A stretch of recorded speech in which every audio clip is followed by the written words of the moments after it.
Greetings to all of you from the Midwest of Europe, from Bonn, Germany on the Rhine River.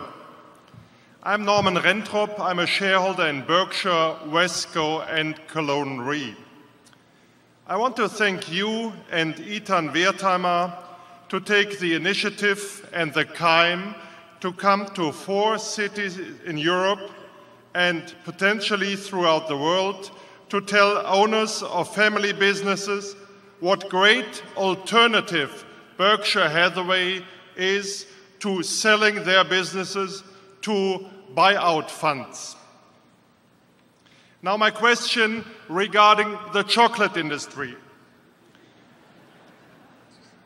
I'm challenged since I cannot buy See's candy in my hometown, Bonn, Germany. You gave that great example of the great business, the good business, and the gruesome business.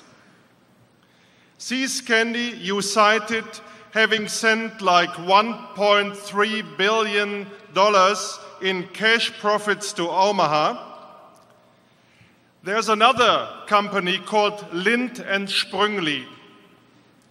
Now, while See's candy achieves more than 20% profit on sales, you describe that their growth has been okay. Lindt and Sprüngli does only 14% on sales, but they did go almost global. Yeah, could you get to the question, please, on this? Yeah. The question is in whether you want to have a company with high profitability but okay growth versus a company going global but lower profits. What are your considerations?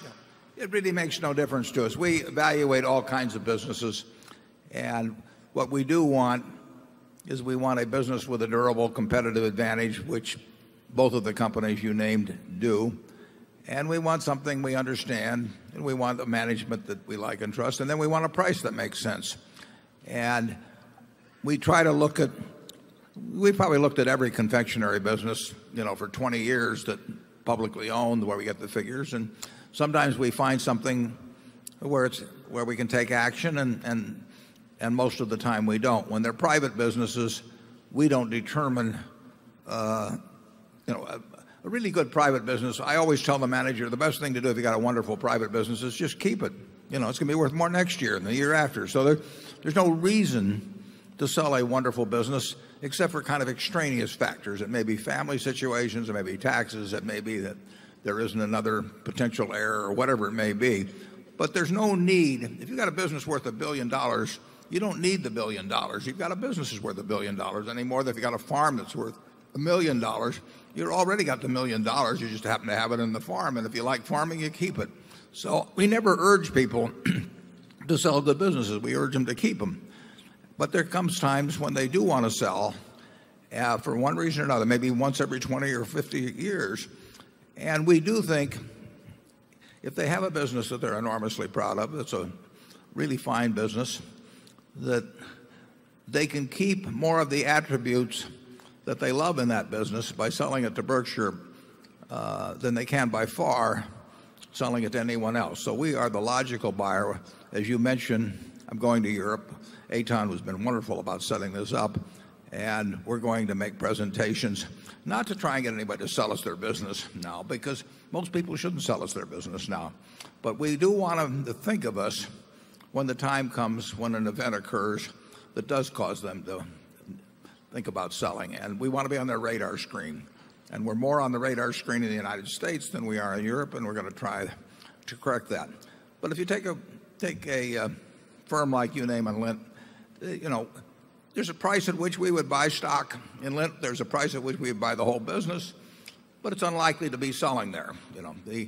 If you think about hundreds and hundreds of wonderful companies, I get all these managers that just got a CEO yesterday who called me, and they want to tell me about their business, and they imply their businesses, or they think their business is the most attractive investment in the world.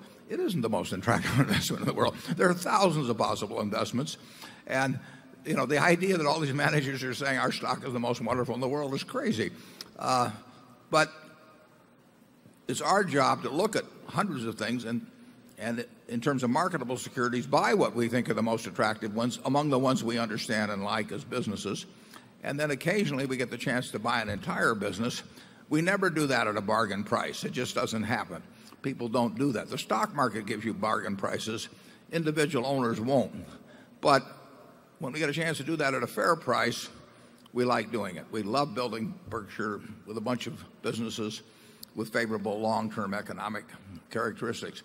But the chance that any one of them, we aren't going to look for a given confectionery company and say, regardless of price, we're going to do this, because we don't do anything when the phrase regardless of price enters into the sentence.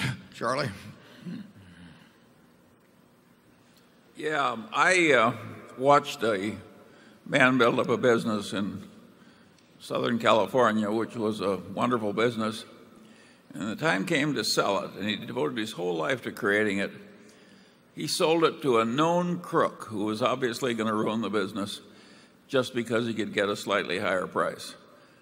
I think that's an insane way to live a life if you own a prosperous business. I think the better course is to sell to somebody you know is going to be a good steward of what you've created.